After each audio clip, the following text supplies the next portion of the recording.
Hello there and welcome to Get Good. My name is Bruce. As always, I am joined by the lovely Manas. And number one, we're back. That's the main thing. We're back with some of these interviews, and what a hell of an interview to come back to because we have the wonderful Marc Masclans. I'm trying to get that right. I will continue joining us. How are you doing, sir? Good, thank you. Very pleased to be here with you too. Finally, we we can do it. Yeah, absolutely. We've had it kind of cooking for a while. We finally get to record it. I know I stop pretty much all the conversations with this. So if you don't know who Mark is, what the hell are you doing with your life? What are you doing in this hobby? Yeah. Award winner across innumerable things to count, and also now running a very successful Patreon, running obviously the miniature company that he's part of, and also a whole host of guides and things. If you want to find out more about Mark, you can do so on masclansminiatures.com or linktree/masclansminiatures. So please do check him out, but I'm sure you know who he is. And that's the first thing I wanted to start on, Mark, if that's okay, because your Patreon seemed to have been like very, very considered, very thought through. There was kind of like a lead into it before it launched and previews and things like that, very professionally managed. I also kind of in prep to this bought one of your figures. I bought the fighter because you are doing something a little different, which is because of your background, who you are, you can both sell the miniature and the guide for it. I wanted to kind of break into this with number one, why you decided to go down the Patreon route and how you found that. And then also how you find managing this ability to both create sculpted works and offer the painting guide to them as well. Well, I think regarding the painting company and the product itself, it was an idea that it came like 3-4 years ago with the first one with the lumberjack that we did, and I wanted to do like there's a lot of miniatures in the market, but what can we offer that's not in the market? So why not using my I just stopped painting for companies like box art and I decided to just start doing it for myself, and I wanted to offer these two products in one, no, as an extra on the figure, something that I show the box art that shows the possibilities on this figure, but also I'm showing how did I paint it. And it seemed to me also, I've seen the box with a QR code. It seemed also to me that it was a very good compliment, especially because what I wanted to do with that, it was an extension of my work in the school. So after all, now even I'm a painter, I am a miniature professor painting. So I wanted to include that on the back, and also for the Patreon, it was the same. It was extension. Here I have the school that we can talk about that also. And here I mean in Barcelona, and the Patreon was just another extension. Like I can reach everyone in the world, so I need to do something online. And I wanted to do something that I was thinking about doing something more commercial, like going for the miniatures. You can say, for example, Warhammer or the typical fantasy figures that maybe are much more common and much more people is interested in maybe a general level, so can reach different kind of people. But then I thought it's like, okay, what I do, I try to do a little bit better than the general. So why not going for a specific public, which is weird because we are already a specific public, the miniature Yeah. industry, you know. But yeah, and that was the thing, and I think everything it's around the same idea, that is just teaching painting. Including all these on all the products we do. Yeah, I do Yeah, it think feels that. like almost like it's more of a like a complete package in terms of because we see patrons kind of either they are um focused on busts, bigger stuff like that, but it's not their own stuff, or they're very like, okay, so these are like Warhammer figures or whatever, where the public is large for it. So I think the success probably stems from the fact that you provide like like a full package, everything. You you have the model, it's yours. It comes in a box with a box art, of course, that you painted, and it's like, and you also get the tutorial. You can see exactly how you did it. You explaining these are the things that are important, and these are the brushstrokes that I did, because just just getting a box with a figure and seeing the box art doesn't really tell, you know, newer or intermediate painters how it's done, right? So I think it's probably the most complete package we see today, right? In terms of teaching and content and stuff like that, right? I mean, I think so. And I can say that having parted with my hard-earned money to do so, which is not to turn this into one long advert, but No. I do think for those of us that are learning, it is so incredibly useful to have both the sense of, okay, this is the sculpt, but then how it's approached. I want to dive into something that we were talking about then in the pre-conversation, because it would be trite not to mention that we are on the cusp of Golden Demon, and as Albert so gleefully shared with us, he got you to sign a contract on a napkin at WME that you're going to enter, and you are entering, and you're working on stuff behind the scenes. And so, I guess first question is how that's going, and how you're finding this return to kind of the limelight with Golden Demon. Okay, there's a long story behind all this. First, that even I'm still, as you can see, young. Very young, absolutely. I started with the Golden Demon back in 2000. My first Golden Demon was 2004.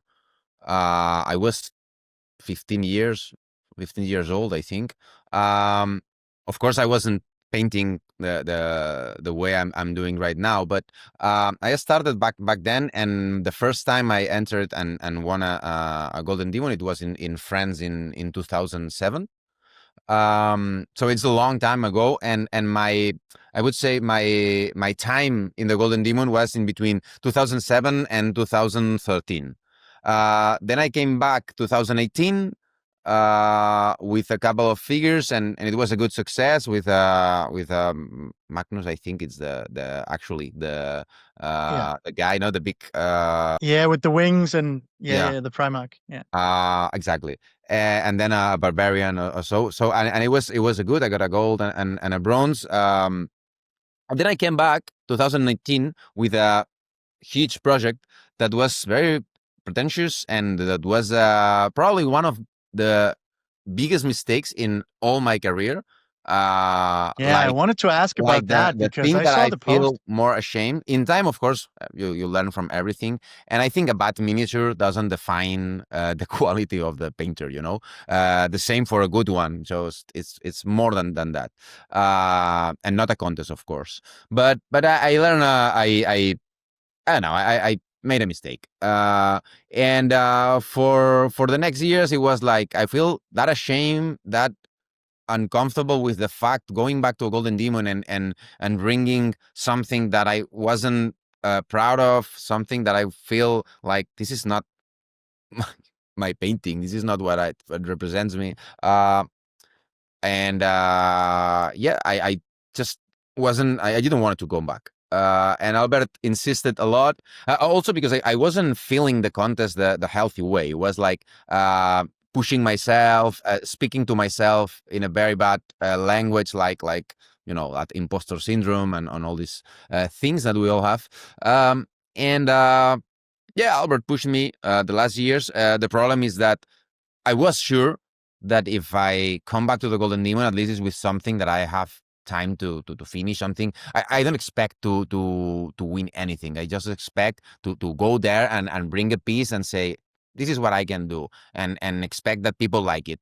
The prize itself, now it's not important. The important it's that I feel that I have wrote my best to the contest. Later, it doesn't depend on me. And Albert insisted a lot, but for the last years, Yeah. I was very busy with the school, with other projects. I couldn't find like the window window of time to prepare something until this year. I booked the flights, I booked the tickets and the hotel, and everything is like, now you have to go. And that's it. So everything it's because of Albert.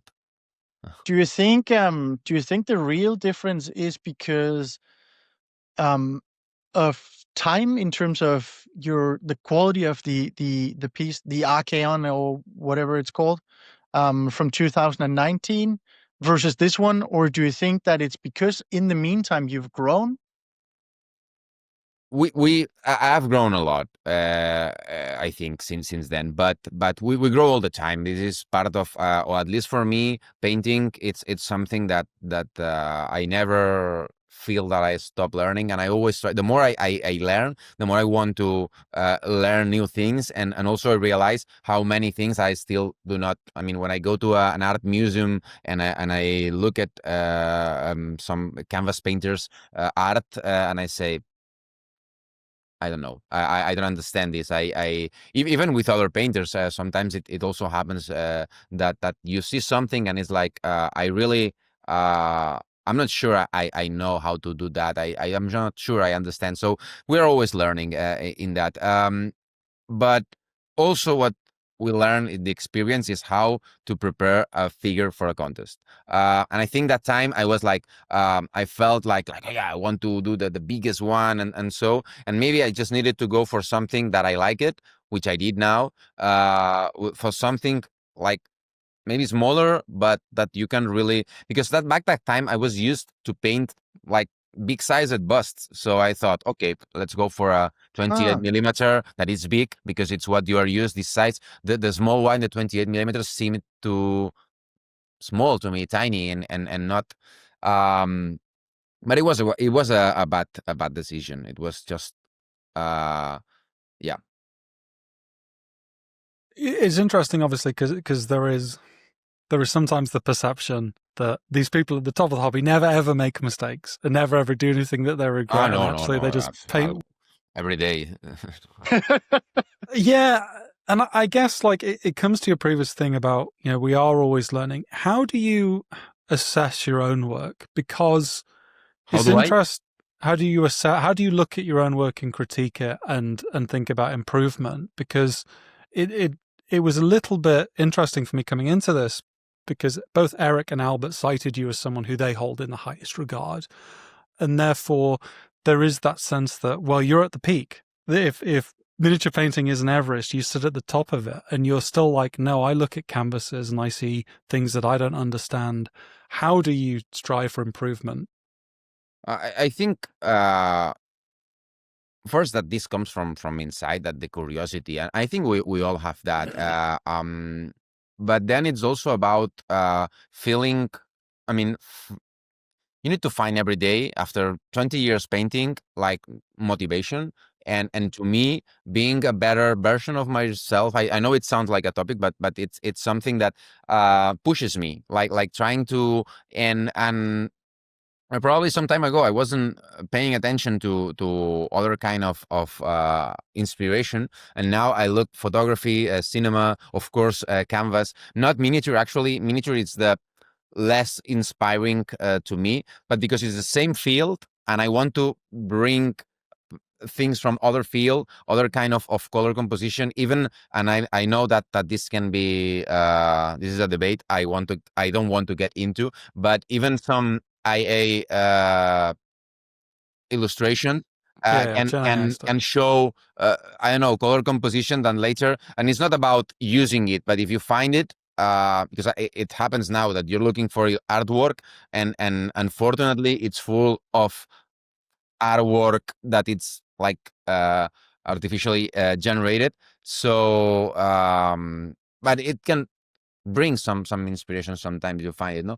And to me, this is part of also that my students are growing also, so I need to keep growing. I cannot say, you got to be ahead of them. I am that good and I can stay there. No, it's something that I need to keep pushing myself also to find better or new or different ways to do my job. and motivates me a lot. Like the fact that going to a museum and get inspired by even trying other kind of painting. When I did this from Roberto Ferri, I've been following Roberto for the last, I don't know, 5 or 6 years. From before the pandemic, and I always wanted to try something like that, but as an exercise to learn and also to enjoy, because it's a way of or a kind of way of to admire or to recognize, no, the word that you admire. And it's also something that it happens in the whole art history. Many painters from Velázquez to Picasso to Rubens, I mean, they did studies of other painters. For example, the same Picasso from Velázquez, for example, right? And there are paintings that started like copying or doing or with Rembrandt, or like trying to represent that painting as a way to understand other ways of doing it. And to me, this is something that, as I don't have an artistic background, I never went to an art school. I learned everything myself without, or myself with my friends, but not going in a specific academy. So I know this is how I feel it. Yeah, and I like that idea of, it's very interesting that you don't necessarily look at miniatures to find that inspiration. It is far more on the canvas and the wider world, because I mean, often we are replicating life, and that's all that they're trying to do. We're just using a slightly different medium. I really, really like that. I wanted to ask then about this idea of being methodical versus going on instinct, because we've spoken about it with both Eric and Albert, and pretty much every painter actually, and it's striking to them how much of it is, it's just intrinsic. They can just summon it. And I guess we talked about it a little bit in regards to your Golden Demon piece before the conversation, but you're going into competition. How much do you pre-plan these things? How much do you think about deadlines, whether you get feedback from people? How much do you factor that in? And then I guess extending that, do you plan your pieces methodically, or do you try and feel them out almost?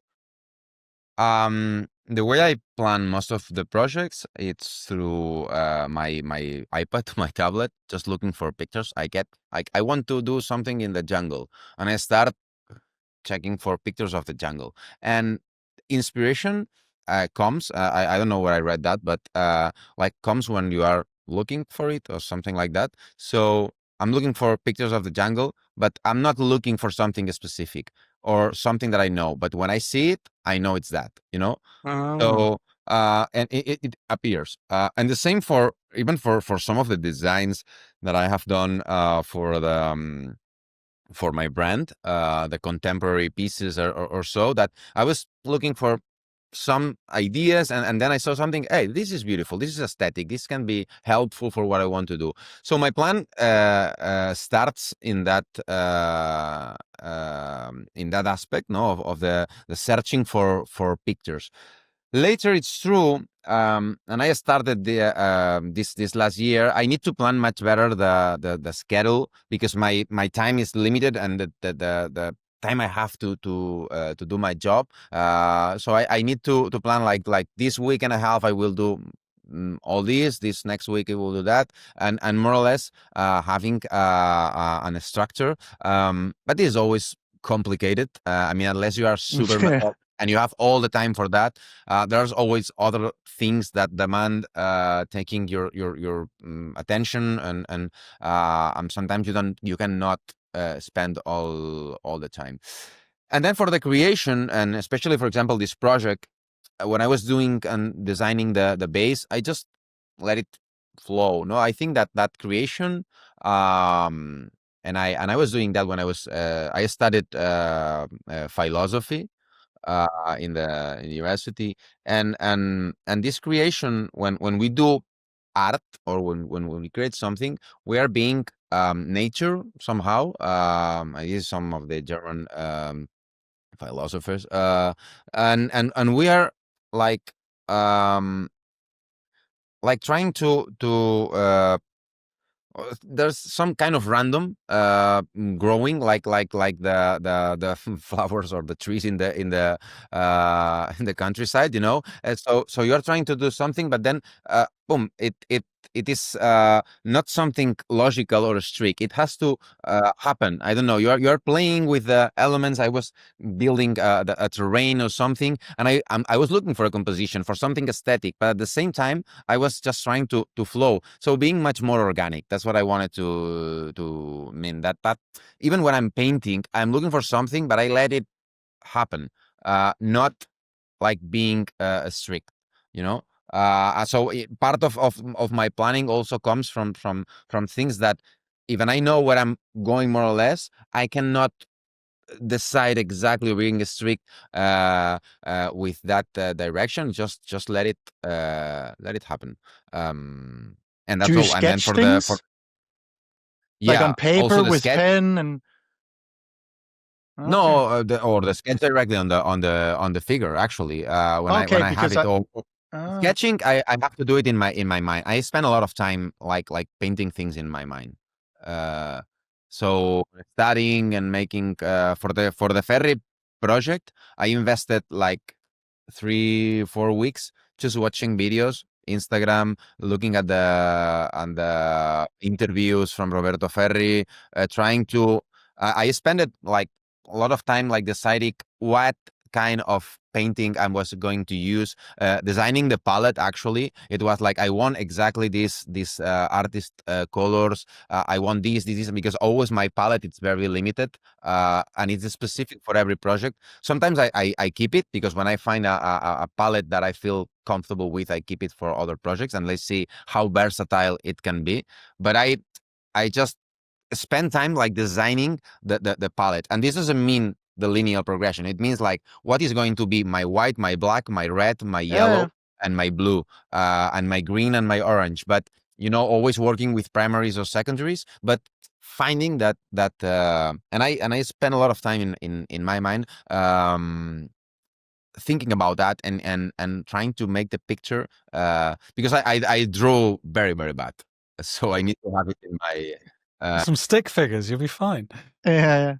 Yeah, but I was thinking because you said you were looking for like composition in terms of building a base, because that's not about color, that is about form more yeah. than color.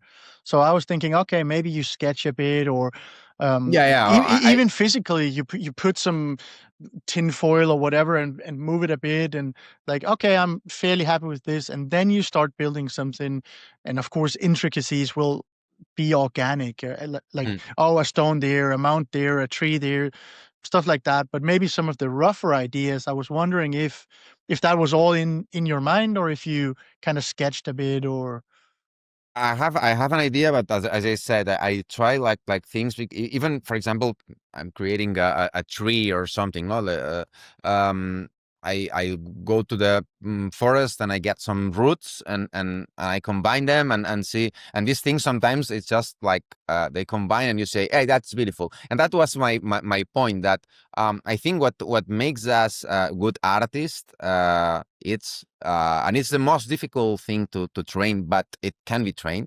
It's the ability or the capability to recognize beauty. mm, It's like that works. yeah, I That agree. is aesthetic. That has something, and you can train your taste. You can educate. This is something that Alfonso Vanchi always says about educating your taste, and this means going to a museum, watching cinema, photography, being interested in other fields, not the miniature. This, of course, is how I feel a miniature. For many people, miniatures are much more focused on this fantasy, maybe related to Games Workshop. So to me, miniature painting, it's the field where I express my art or creating. Because I always say this with art because I am very uh, cautious with the idea of if what we do is art or not. But my creations, I would say, no, my paintings, and yeah, that's it. I think that to me, I feel it this way, no, getting the inspiration from. I really, really love that idea of you're training yourself to understand what's beautiful. I think that's so easy to overlook. We have this saying of paint something beautiful, and I think you can only do that if you can recognize beauty. It is, you can go on Instagram and look at a million miniatures, but I'll often be struck by a shot when I'm watching a film, and I'd be like, "Wow, this like the That's that feeling cinematography is that touches you, right? yeah."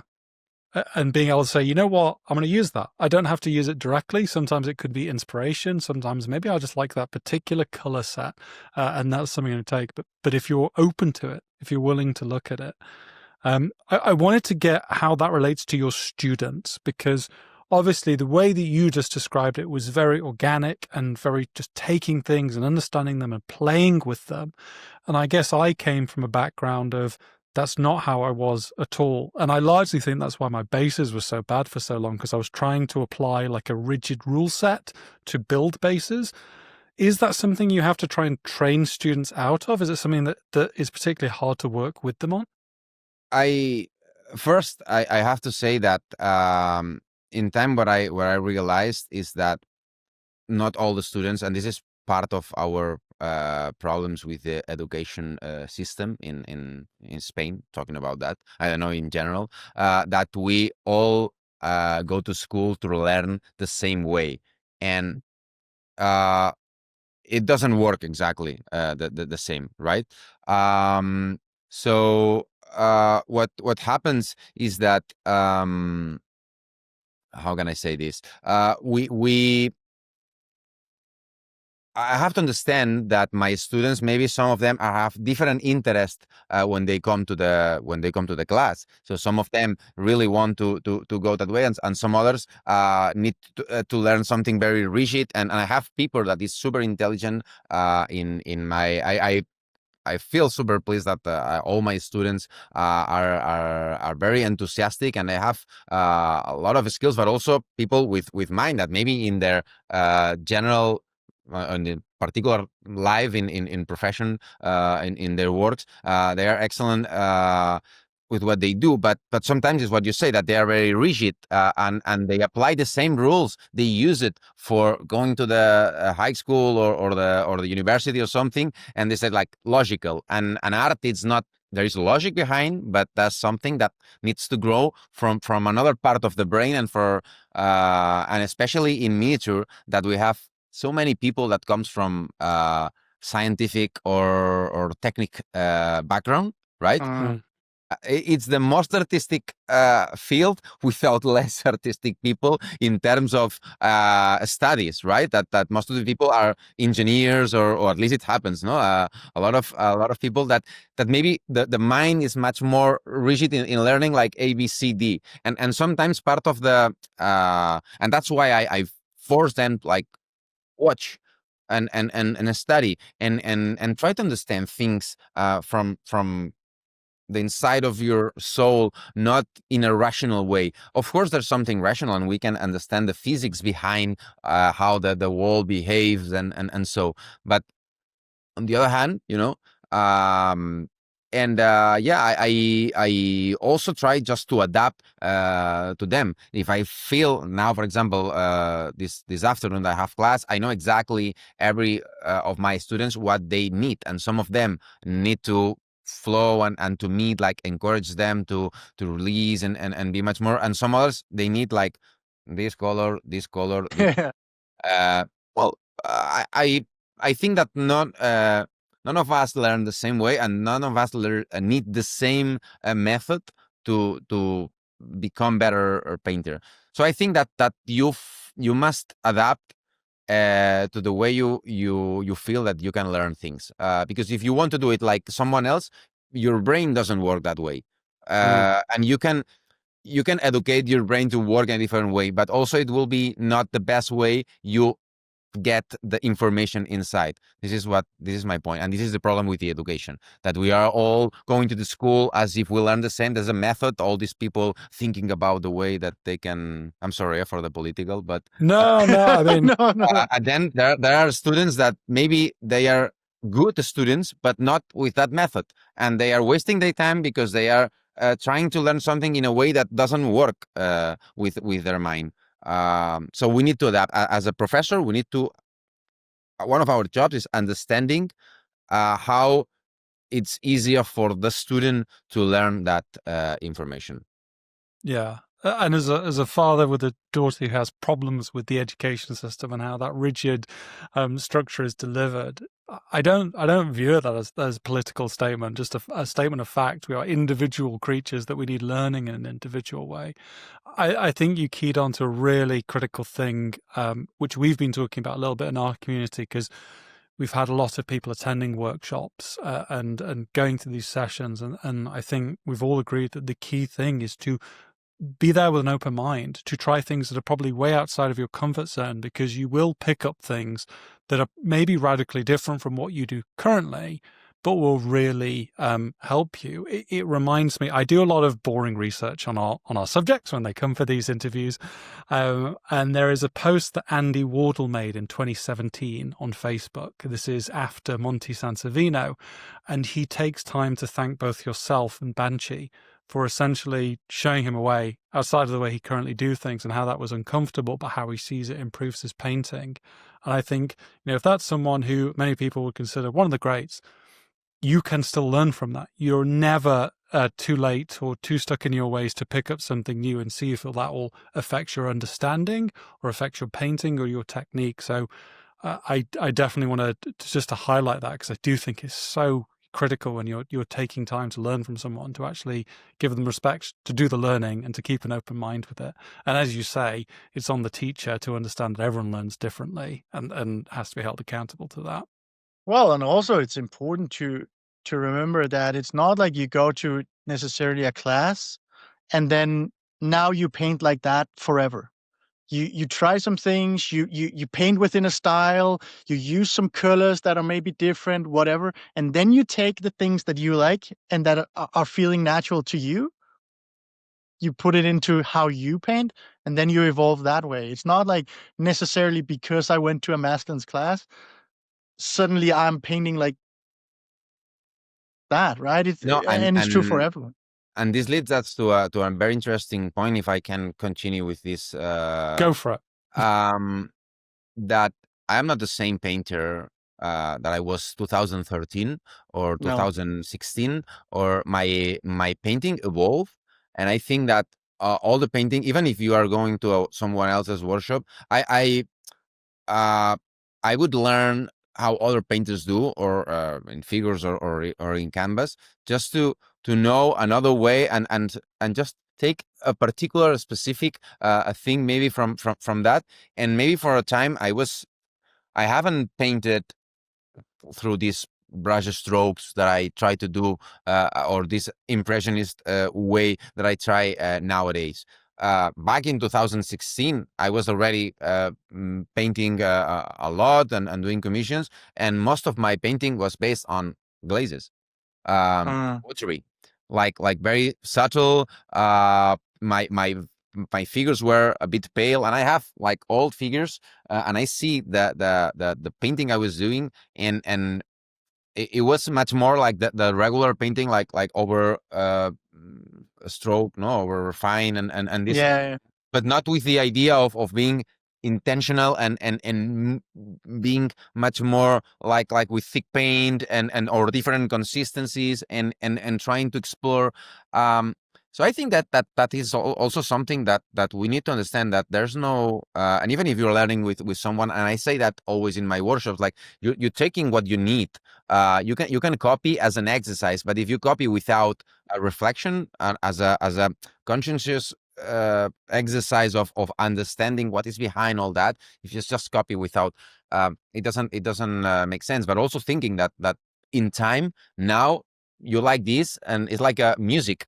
When I was a teenager, I was listening some groups that now I say like, oh, in Yeah. time, Yeah. Mm. I think that we all have the same. Our brain changes. It's something. Why do you think you kind of changed your style? Because these days it's very like deliberate brushstrokes, not too um like you don't want to paint anything smooth. You're very conscious about colors and depth and layering textures on top of each other, stuff like that, which is one of the things that, well, someone like me finds really impressive, because it's not to demean anything, but you can learn to do a smooth transition. But that also sometimes, at least for a lot of people, kills the life. So I'm wondering how you kind of fell into, okay, because I've scrolled through your Instagram and socials and the demon wins and all of this, and you can see clearly that you came from one style or one look or whatever, and then it kind of evolved, a bit more refined, better color, better composition, and now you're completely different in most of the things, like the bust you do and the box art you do and stuff like that. So I wonder how you kind of transition from one end to the other. I think first this evolution is something, as I say, that it comes from the way that our brain. I'm not a neuroscientist, but with something plastic that all the time get new visual information. It's very that ability, especially in art, that it's not. If you are open minded, as we were saying, no, that you can explore and then discover something that touches that sometimes, especially when we are like very very rigid with that, we don't get it. To me, this evolution, it has been something that came one hand for the necessity of not. I do not. How do you say this in English? I'm not pleased with or with the situation. I need to go beyond that and explore Mm. new things. But then it's something that somehow you don't even plan it. It happens. You get into a new way of painting, and then it's like, oh, I like this, and let's explore. And sometimes it even happens when I'm painting, that I realize about something that is beautiful, and it's what I said before, that you recognize something that, hey, that works, let's go this way. Mm. It's like being hiking on the mountain, and you say, we could go that way. I don't know. But also when we were saying about the refining, and so I what I really like to show in my Instagram as a way to as a gallery, um is that way of painting. It's always something that I choose. It's not something that I don't know how to. It's like now, because Mm. the Wolverine at the end, it doesn't work the same if and we do not have to confuse the two aspects of the blending with the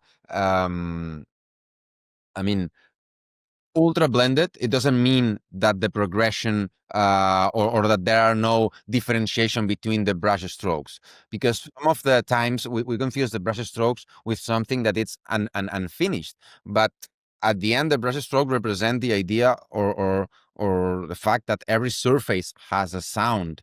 If we can make this comparison, synesthetic,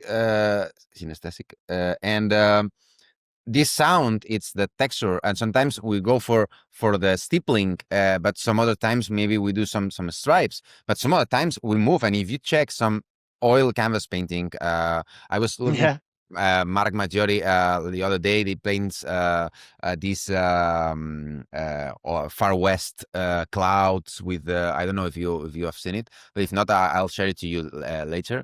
It's a canvas painting, and the way he was painting the clouds, the way he moves the brush to make that soft. Plus, this is not something that you can achieve like doing it like in a regular. The problem of this ultra blending, sometimes it's confused because it's like doing something regularly all the time, the same direction, very smooth, but with no imperfection, if we can say so. And sometimes this transition can be very aesthetic. Now I'm thinking, for example, one of the last figures I saw from you, or that you have posted, no, that the Stormcast with the golden armor that you painted, Magnus, for example.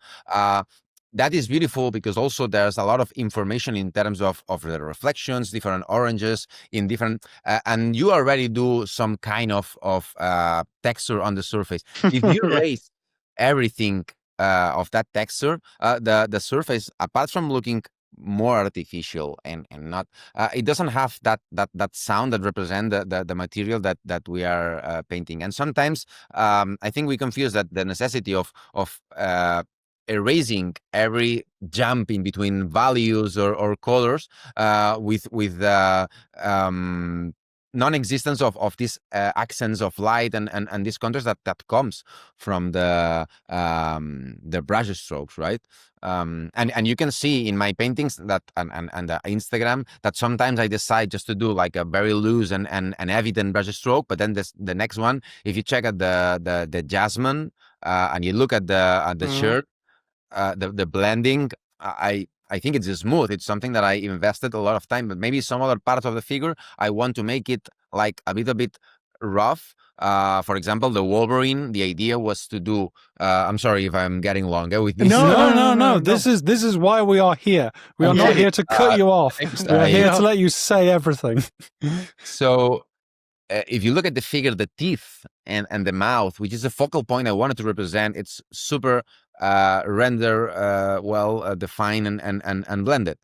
But then the more you go out from that and thinking about the rest of the bust, it's more visible. So I play with the contrast between definition and undefinition to center not only with the light, not only with the color, thinking also about the definition as if we were using a lens of a camera.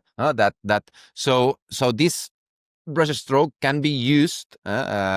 It's also something that can be used with a purpose of in this case defining the attention where you want to bring it. I don't know if I answered No. a little bit. Yeah. Does that mean we will see a Golden Demon project that is very expressive? I try to go for something pictorial. We'll see if I get it. But I try to. Yeah. That is exciting. I'm going to say something that maybe it's not good, but I'm going to say it. I think that Mark's about to get a shadow ban. I studied a lot look it for some of the last Golden Demon pieces, and I think that because of the idea of doing something like stick to the Games Workshop style, whatever that means. The most of the pieces are less pictorial, I think, that the actual painters can do. Do you understand what I mean? Yes, so people put in the center the idea of stick to the Golden Demon, like super blended and the general pieces. I'm not saying that the painters don't know how to do it, but the pieces are not pictorial. There's no intention in the painting. The only intention is being smooth. And I think that is something I understand because this is the specific contest, and there are other contests like Monte, wherever you can express your art in many different ways. And Golden Demon works for doing a specific approach. But I think that the danger or the problem behind all that is that people believe that that's the right way to paint. That's a mistake. And I think for what I saw, I'm sorry for the people that entered in the last, but for example, maybe in this last Golden Demon that Borja won the Slaya sword, for first time, something that it's a little bit more pictorial. I wouldn't say it's 100% pictorial in every aspect, but he allows himself to work with much more expressivity through the brush stroke somehow that I think that many people say that, no, and I'm thinking about the guy that won the Slayer sword a year ago or 2 years ago with that lizard man, right? That was perfectly blended and so, and I can understand that this is the sublime consecution of the super refined Games Workshop style. Okay, in that field, but that is, in my personal artistic understanding, is not pictorial because it doesn't have that expressivity. The expressivity means from that imperfection. I'm saying from my personal taste, Yes. not in objective. No. It's something subjective. For I mean, not So that having so that any means that even misunderstanding though with this. so even though you are going into Golden Demon and knowing that maybe the more expressive look is not the best, you still stick to it because it's what you want to do. I do a fusion. You do fusion. Yeah, I will try to. That's the challenge. I'll try to keep it pictorial, but at the same time a little bit more refined that I would maybe go, or at least I will try that. That's the intention. Because also when you go into a contest, you have to, and this is something that people a lot was very angry, and myself in the past I've been against all that and then complaining and so. But then I realized that. You have to understand first that as a painter, we all have to find art is a way to communicate. So there are a lot of languages in the world, right? And the idea is to communicate, but there are different languages to do it. Through painting, we have to find different languages to express what we want to express. And in a specific contest like this one, you find the language they speak, and they are looking for that, and you have to go with that. If you speak another language, probably they will not understand you if they don't speak the same. And even if they do, the official language is that one. So we need to find, but later we can use different words. We use the same language, but we are not using the same words. We can be poets with that. I'm sorry, I'm being like, Yeah, no. but I think that. So to me, it's like, okay, let's speak that language in a way that they understand, but at the same time trying to make my Specific words. Yeah. I don't think it's because I think as you alluded to it there. It's like, oh, this is all out there, but I don't think it is at all. And it comes to this because I was going to ask the question before you mentioned it. Like, obviously, you talk about this very almost illustrative style, a bit painterly, and how that isn't recognized at Golden Demon. And the answer is obviously because they're not painting for anything other than to impress the Golden Demon judges, ultimately.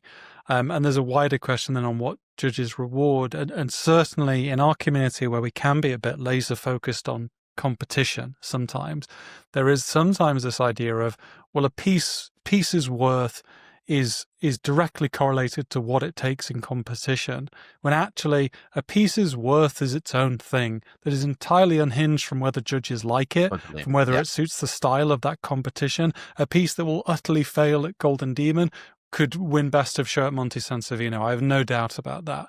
And therefore you have to unhinge these two, and maybe it comes to what something Zaba told us at Adepticon. I think told me specifically. I know you were there, but like you have to do things outside of just painting for competition. Otherwise, you will just get locked and boxed into this given way of painting and never experiment, never try. I think that yes, and there are figures that are just explore, and you should keep it on your cabinet. I've done it. Then the contest, we have to understand that the contest. For example, to me, Monte, it's a contest, but at the end, it's an exposition, it's an exhibition, it's something where we go, all the passionate of miniature painting art, we go there, we reunite once a year, and we spend probably the best weekend for a miniature painting enthusiast sharing our paintings. That's a contest. Yeah, well, that's a way to... It's like when you are playing poker and you use money with friends, just to make it a little bit more interesting. But yeah. I don't want to make money from that. It's just that, like, to make the bet a little bit more interesting.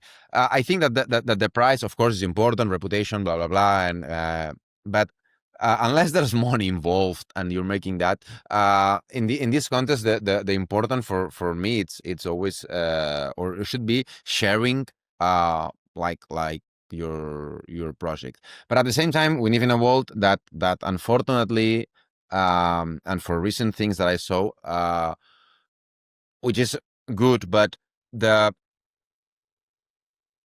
most well-known, I would say, artist or whatever, singers, let's talk about music, it doesn't necessarily means that they are the best musician.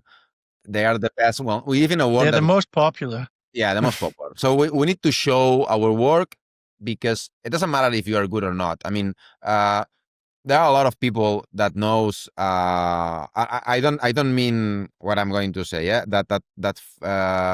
that Phil is not personal with him, but feel that maybe Duncan Rhodes, that I don't know him in person, is the best painter in the world. I don't know. And the same people that can think that, because that guy invested a lot of time in showing and teaching people, and to start painting, and with a very valuable content for that. And people says, oh, that's the top, right? Because also it's very famous. And the same people doesn't know who is Kirill Kanaev, for example. So and even for us, that we can say, oh, this guy that plays cello is the best musician. It's like, oh, this guy is famous, but there are a lot of people in the music conservatory that play like far better. That maybe they are not as famous, no, or Well, Taylor it's like Swift is very Instagram. famous, but there are opera singers that are far better in terms of quality of the voice. I don't know. Yeah, it's the social media effect. Oh, well, the Instagram posts with the most likes are obviously the best, and then you see something from someone in Asia usually that has like 3 likes and is one of the most beautiful pieces I've ever seen.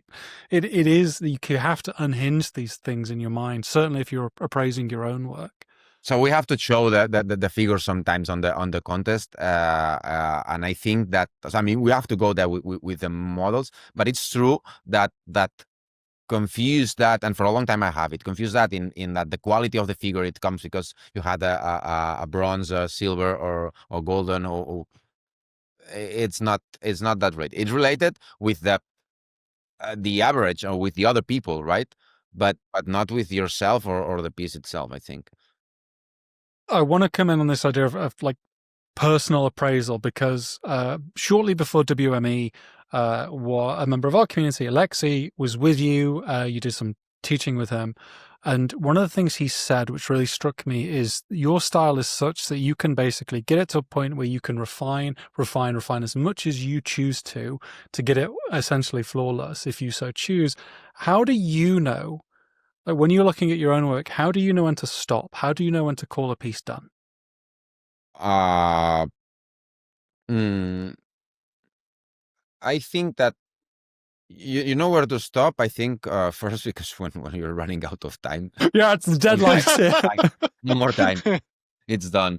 No, I think that's again something that comes from taste, and you feel pleased with the result. You think that also because when I finish a project, I'm never like 100% pleased. Even with this last of Roberto Ferri, for example, I finished it and I knew that I could have gone for something more, but time's up, and this is what it is. This is the result at this moment. I could um I could be a critic in that moment, because I've been painting for 20 days without a stop, the same figure. But then it's true that it's also a matter of perspective. So, and it is something that after 2 months without seeing a figure, I'm sure that it happened to you, that you finish and you don't see the same. And after, I was looking, one of the other entries that I will get to the Golden Demon. It's an old piece that I painted 2 years ago. And I thought that it was not at the good level. And I saw it yesterday, and it was like, ah, yeah. I think that if I touch this and this, it's something that I feel that can represent what I do now. No, and in that sense, I think that you don't know. I mean, the figure is never finished. What means finished? It's something that you finish at some point and you get one miniature. You finish at other point and it's a completely different. It's like it's something that you finish one specific figure, but if you keep working or you work it less, it will be another one. You know what I mean? That the only thing, Yes. imagine like in parallel universes, there are many versions of that same figure, and someone. So is what you feel pleased with the figure, and also what your eye can see. Some people says, and also for what you were asking, Bruce, with this, I don't know what my students always says. I don't know what else to do on the figure, or what else would you do? No, or recently Albert showed me a Kirill's piece, and he said it's unfinished. He needs to touch something, and I was looking at the picture and I was saying, no, What? I to me, my eye doesn't see what's missing in here. Maybe because I'm not involved or with the project, but I'm not. To my eye, that's okay. It's done. You know. So yeah, this is something that also our ability of understanding. The more we grow, we see what's missing. No, at some point, and when you don't see what else to do on the figure, sometimes that is your top of knowledge. So stop painting and go to the book and Yeah, or preference. It could also be that, or right? preference. You Yeah, yeah, yeah. you might have a preference for stopping right there, whereas I might have gone further or stopped before, When you right? feel It's like, pleased, no, that you say, okay, yeah. that's good. I think that what you were saying before, like your project, you paint figures, but not for the contest. Like you paint figures, and when you're pleased, you finish it, right? No, Magnus, what you said, and then what is it? That's done for me, and let's go for a new one, right? So I think for me, it's when I don't really feel like I add any value. Like at some point, it's a matter of like, even if you might need to put 10 times the amount of time into it to actually really refine it, like add value to it, then I'm done with the project. I don't want to work much more on it, because at some point, you know, you're just pouring time into the same thing. And I would rather have, more effect for my time, basically, right? So I stop. There's an echo here of something Arnau says in FAQ2, which is like when you improve as a painter, you improve your eyes just as much as anything else. And you may create a piece and like, this is 10 out of 10. It's perfect. And then you come back to it a year later, like, what the hell was I thinking? Because your eyes have improved like, in that time. You know to look for things. And I like that understanding of, yeah, it's done when you say it's done. And sometimes it's done when the deadline's here, but mainly it's done when you say it's done. I did want to. I mean, similar to an Arnau question, I guess, because he was very forthright with how he struggles with projects sometimes, and how sometimes when he finishes them, he doesn't like them, and he really has that critical eye for his pieces.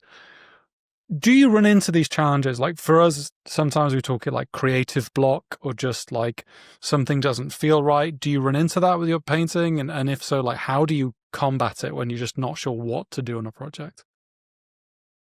uh, when you sometimes it happens. No, I get this. I was talking to a friend that is doing some very interesting reflections about this. Um, I think uh, mm, it's part of creation and the journey. So we have to relate with it with something much more natural, normalized attitude. And sometimes to me, when I feel that it's not working, the best it's just stop and leave it. Uh, every time. Sometimes it happens that you cannot do it, but stress and fluidity are total enemies. And I think that if at some point you're doing something that is like it's not working, and I don't feel the just stop and go for something else, or um maybe on the same figure just go for something else, paint, because also that's this for example, now that with the project that I'm painting with a lot of details and so it's like, okay, with this part I'm done now, let's move forward that other two parts that maybe the clue in fixing this it's actually in painting that, right, and the environment um and I think that to me, understanding, or at least what I understand with the painting is that there's um, there's always a moment of using your feelings, right? And sometimes you have a blurry day or something that this is not something that that you you cannot expect to be happy all the time and to be super fluid. And so you have to understand this as and maybe the problem is the productivity, right? Like we need to create or imagine for as a box art artist or whatever it is, even for a contest. Like, oh, I need to finish it, but there's a blog in here. I cannot. And then you need to find strategies to beat yourself. As I said, no, go for something else or. But sometimes if you are not doing something, the best is like stop, leave it, analyze what's missing, what's not working, and try to do with a different approach, right? Mm. And this is Okay. something nowadays it doesn't happen much, but it happens. It don't happen often, but it happened with the figure that it was doing for a collector, and I said, I'm sorry, the figure won. This fight I've lost. I will not finish it. It's as it is because I don't find the how to correct it's fucking casted shadow. I didn't know how to fix it, and it was like I will not continue. I think it works something like that. It's not perfect, but I will leave it this way, and I have time to lose with that. And sometimes happens. It's part of the creation process. Yeah, and Do you critically, you're not a failure if you feel that at any point during the painting process. It will happen. Sorry, Max, I cut you up. do you feel pressure or stress painting for competition? Every time I go to Mont last last year, I didn't feel it. Since last time in Monte San Sabino, um, I mean, from last year, I was starting to be a little bit more secure about my painting. But every time I arrive Monte, for example, as the unique contest I go in general, I had like the pressure. A lot of Stendhal, like how many figures, a lot of incredible pieces. My piece is not that good. Blah, blah, blah. All these things. Yeah, and I didn't like it, so I try to work on having a better speech with or better relation with that feeling. Like I don't have now anything else to prove. uh I think I we always have things that prove, but you are doing it to the public or you're doing it to yourself, or what does this comes from? And that's actually the reason I go to the Golden Demon. Like the only thing I need to show is what I do. But if I don't mm, have a good result, I don't think people, and if they do that, oh, Mark, it's done, it's not creating painting, it's not that good, look at that. Yeah. Because this is imposter syndrome that we all that voice that says at some Yes. point they will realize. And Yeah. today is the day. I made a mistake, and now everyone knows that you How are bad I fake, am. that you're a Yeah. fraud. Oh my God. That's the Yeah. proof that they're waiting, you know? So Yeah. but yeah, for some time I felt a lot of pressure. Because feeling, and I don't know how it sounds, but I was feeling that maybe some people uh were expecting something good from me. Yes. We are still. So if you don't imagine, but now I have a good. I mean, I'm doing my best. If the figure Yeah. for Yeah. the Golden Demon, it's not that good. I'm sorry, guys. It's I did what I could. Nope. But Unless you win the Slayer I'm sorry sword, to that's it. disappoint. But with the Archeon, and now that you mentioned Andy, I think I told him this with that figure when I saw because I had that, but disappointing eye sight on the eyes of Andy. Like, okay, Mark, it's good, and I knew that he was thinking, what the fuck is this shit? uh, Yeah. that sensation is like, oh fuck, that is something that. But sometimes it happens that you cannot impress, and even with the figures that I paint for my brand, and not all the times it will do something that everyone says, oh my God, this is absolutely unbelievable. But it's also valuable, this, because with the Roberto Ferri figure, that it's not even my design, but I painted the figure. We and Leila, we did something that people like it, and I get a lot of positive feedback.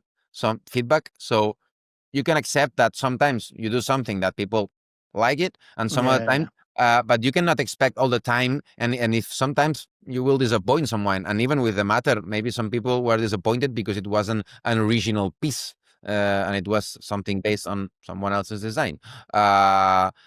But the answer, yes. Sometimes I was feeling a lot of pressure, and yes, I'm working a lot and trying not to have it and enjoy much more the the fact that going to the contest. I guess it's also a matter of like um the the pieces you create, it's not like linear, right? So it's not like, okay, you create a piece, the next one is more impactful. It goes up and down a bit. That, of Because course, it's not it's like, very difficult. For a long time I was trying, like, if today I do 8, tomorrow it has to be a 9. But yeah, it's very exactly. difficult to do it better all the time. But Yes. I think I try to keep a good standard, but it's very difficult to make like the next figure. It will be even better, shocking, and oh my god, this is the unseen. Because also these expectations, when this also kills the magic or the natural of all this. And it happens with my line. I realized that I don't need to. Now I'm thinking on the next figure, and I think that I will do something different that I haven't done in the other ones, because the most complicated for my brand, I'm sorry that doing this publicity, but That's No, I it's allowed. You're okay. try allowed to do to that. explore in all of them different materials. Something that it's, and if you see the figures, all the characters are very different, but also the materials we see, it's something that we haven't seen in the other ones, right? The Sherlock with the of course, this is stippling I like very much, the texture and so, but I try to do something like keeping my essence, but at the same time doing something new. And for the next one, I'm going for something much more plastic. The fabric, it will be much more synthetic, not the leather or something like that. So I expecting some kind of reflections, or maybe sunglasses, something that can offer some kind of aspect that I haven't shown before. No, and this is another way to surprise, right? It's like, maybe it's not better, but it's different, right? Uh, this is what is also very challenging, trying to do something, well, keeping the same level and doing something different. It's very complicated, but we have to try it. We have to try. It's all we can do, Yeah. really, at the end of the day. It is a big question. I apologize for it, but I No, do no, think it's important. deep and big. Because it comes back off what you said earlier about like whether what we do in miniature is art. Yeah, it's a deep question. Like, my personal view is that it is. I have heard arguments to the end of the earth, but regardless of that question, you are someone that many would hold at the forefront of it. Where do you see it going? And I have debated this with myself endlessly, because it feels that, obviously, I mean, if you look at artistic history, there are movements, and movements eventually change. And we're a really young hobby at the end of the day. Like, yes, there is a legacy there, but in the grand scheme of art, we're young. What do you see happening? Where do you see this hobby going over time? um I was thinking about it this last days, because reading some articles, and also and I don't know now. I wanted to say a sentence. You know that Robert Redford passed away this last yesterday, and I was looking at the video, and he was talking about the importance of the art as something that can lead the change or in the world, or something like that. That has to be like an engine, no, of that transform the society. I think that the importance of this creativity. I think that Would you like the quote? Would you like the quote, Mark? would I like I can give you the quote that Redford gave, if you'd like. Because yeah, I was looking at it myself. It will be yeah, It's because the world around us is in a sea change, and I think the glory of art is that it cannot only survive change, it can lead it. That's so I don't know it sometimes these things touch me and also a good memory for Robert Redford, great artist. I think that to me I believe that every brand of the expressivity of the human being, whatever it's the music and everything, it always grows because evolve with the same idea of how culture is and everything related to it, and we live in a world now that's changing a lot, and these trends and all these things that are different from when we were young, right? And some things that now are maybe um fashion and trending maybe 20 years ago were different. So I think that the miniature, it will keep growing, and uh, it depends on us in what direction. I think that for a long time it was just to stick to a specific aspect of this fantasy and maybe Warhammer and maybe historical figures, military, and so. But now it miniature can be another way of doing art. This is just the context. It's miniatures, a small scale, a sculpture and painting fusion, something. But uh, the problem is that there are no artists from around at the side to go to miniature and create art using this media, right? Right. The medium, this way of doing art is something that we all do. People that we are accidentally artists, right? But we were not meant to be, or at least me, I wasn't meant to be an artist. So but it's on us trying to do something else. I think that there's people that is trying, and there are contests like Monte San Sabino uh, that they are trying to encourage that with the creativity category, and trying to push like do something and giving importance to the fact that we can use. I mean, this is only the way, the miniature, the way that we use to tell things, but the same. Canvas painter or sculptor. I've seen recently an sculpting contest here in the Miam, one of the museums, contemporary museums in Barcelona. And I saw the sculptures, and I was like, this is figurative art. This is something that Lucas Pina could have done, Patrick Masson, whatever. All the, I mean, Patrick, for example, he did an incredible, that the reflection piece he did. So these sculptures could be, or even the video games designs, this is part of the art. And why not the miniature? But I think that we need to go a little bit far with the subject, and not focusing only on taking illustrations, and also talking for myself and trying to express something. Right.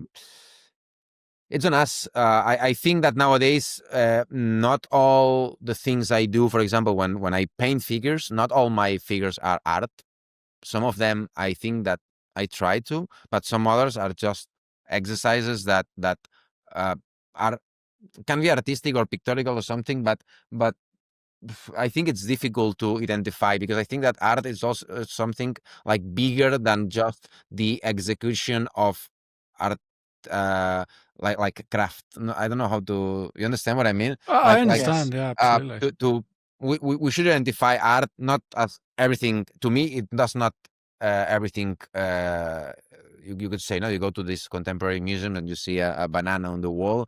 This is art. Well, All it the it time. it can be in terms of some philosophical approach, and I can say, yeah, actually the reaction that makes to people, this capability of touch and make people angry, and but then in terms of execution of plastic and creating, uh, it's lack of that. But at the same time, I think that we should accept, or just leave the word art just for some a specific, and it's something that we have to find as a community, and I think that we are doing. I saw a lot of people that now is doing incredible pieces of I would say art, like say, hey, this is storytelling. There's a use of light. It touches it. You are creating a context. You are creating and not necessarily coming. I think that, sorry for the big names, are doing art. I think that people that is not that super well known, they are doing incredible uh, creations that are much more artistic, maybe, that just the super good painting and blah, blah, blah. Yeah. I also like that it's a term without ownership. You know, you say there that I have some pieces that aren't art. You know, they sit on the workbench and they're exercises, but someone else may view that and think that is to me art. That, like, you don't get to decide that. That is one of the wonderful things that I feel about the Hey. artistic element is it is to what some people might be a basing exercise can really change someone's perspective. And I do think that is the wonder in what we get to do in this hobby and in art in general. Like it is outside of our control once we create it, which is kind of fun. I am mindful of time. I have last question, and then we'll hand over to Manus if there's any question. But we always ask guests who do teaching the kind of commonalities they see, and I want to focus in a little bit on you because you tutor all sorts of people, and you are spoken of so highly by those at the very best. So I'm wondering if you were to focus on, I guess, those kind of mid to high level painters that you work with, are there any commonalities you see that are holding people back that you would, is there any advice that you give out again and again that would be useful to people listening, just wondering, how do I take that next step? How do I improve? So you mean what advice to the people or Yeah. What's that like? Whether it's okay, it's so for Albert, for example, it was like color. It was understand and use color better. For others, it's value. For others, it's the composition and creating the narrative. What do you think it is that holds a lot of people back in this hobby? I think that observation, it's always like if I'm not sure if I understood perfectly the question. So if I am answering something that is not what you That's were fine. I'm probably not asking the asking, question, but you dive in. I say to my students at certain point, at certain level of understanding, it's always about uh, education, your taste and learning, and you could focus on color and you can push yourself, but one it's the hand and one it's the mind and once you have I see a lot of painters that are focusing on trying to get better with with the hand, and the problem is not in the hand. The problem is and at certain level it's just about trying to go for something much more complex. Then you guide your hand, but just focusing on the and I would say, yeah, the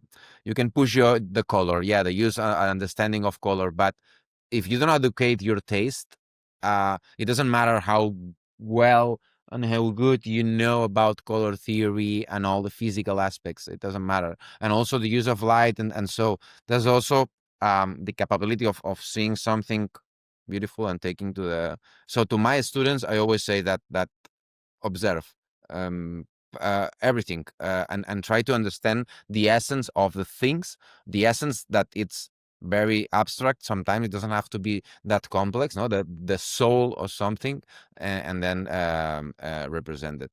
I don't know if It it absolutely works makes sense, a and bit absolutely answered my question. So don't worry. okay.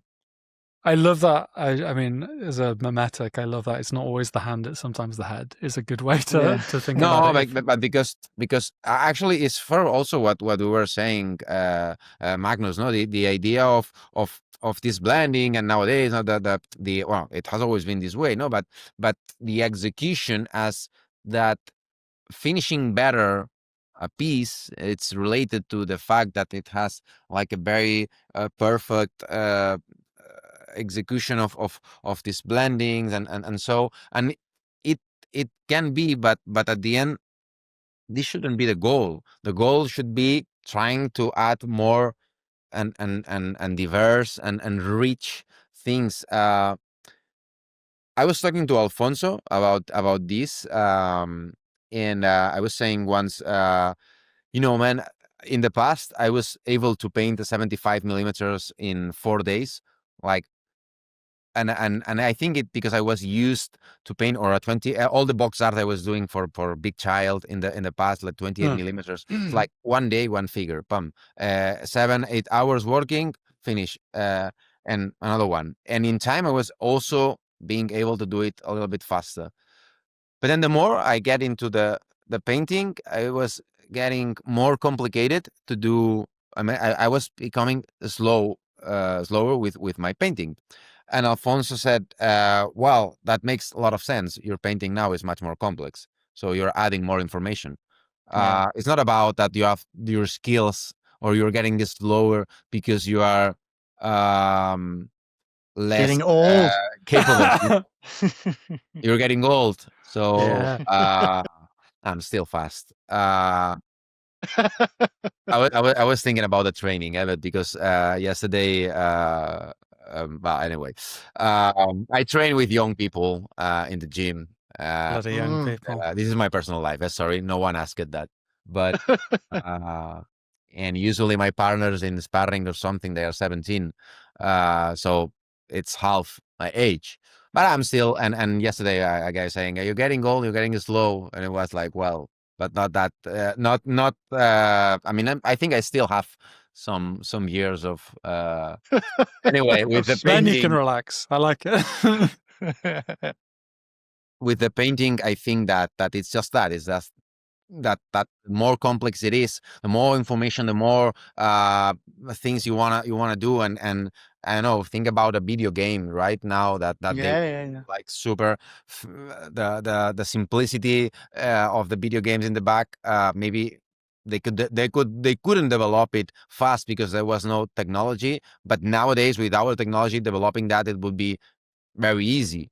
But now the complexity of what they want to do, it takes a lot of time because the reality it's if the more perfect you want to do it, and with the figure happen the same, that now I feel like and it's not because being rusty, it's because what I want to add is like more and more and more. And with the fucking Games Workshop figures, it's a nightmare. I was telling this to Albert, painting the figure is like this figure is full of details, and I've Yeah, been they it are. as a steel, and also me that I'm trying to add texture, so I get this level of detail and make it even more detail on the detail Yeah, at yeah. the end. And that was the mistake also with the account in the past, that I was trying to paint and add detail to something that was like this with thousands of possibilities of and that was it's not possible. You'll see. I really want to show the figure. When See you in the when are you cabinets. going to release this video? If you release the video, It will be in a few days, so you can't talk about it. You okay. have to keep it. No, We will no. see it in the cabinets. Don't you worry. Yeah, Here, it's here. I have it in my hand now. But Yeah. I mean, all the things that I want to paint on this figure are all the textures, and so it's a lot of detail on detail and things that and it's getting a fucking nightmare to paint it. Good honesty. Games It's fun. Workshop, stop cramming detail in. Painting roofs and rugs and but anyway. Right, I'm mindful of time. Magnus, do you have any final questions?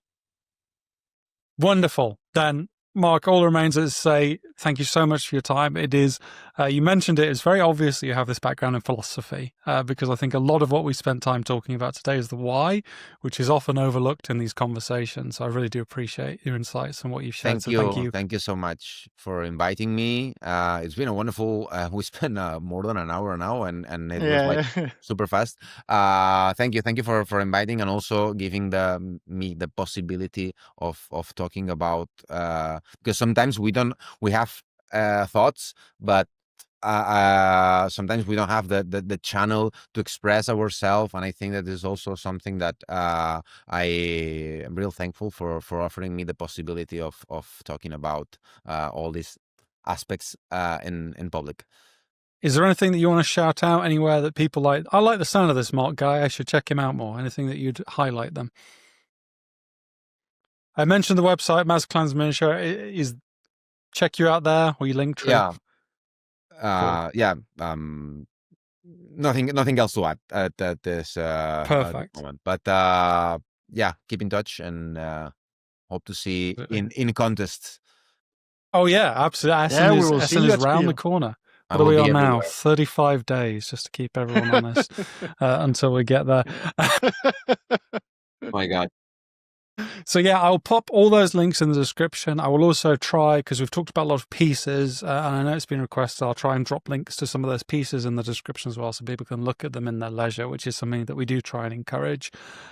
Otherwise, it just reminds me to thank everyone. Thank you so much for watching this, and until next time, paint something beautiful. Bye-bye.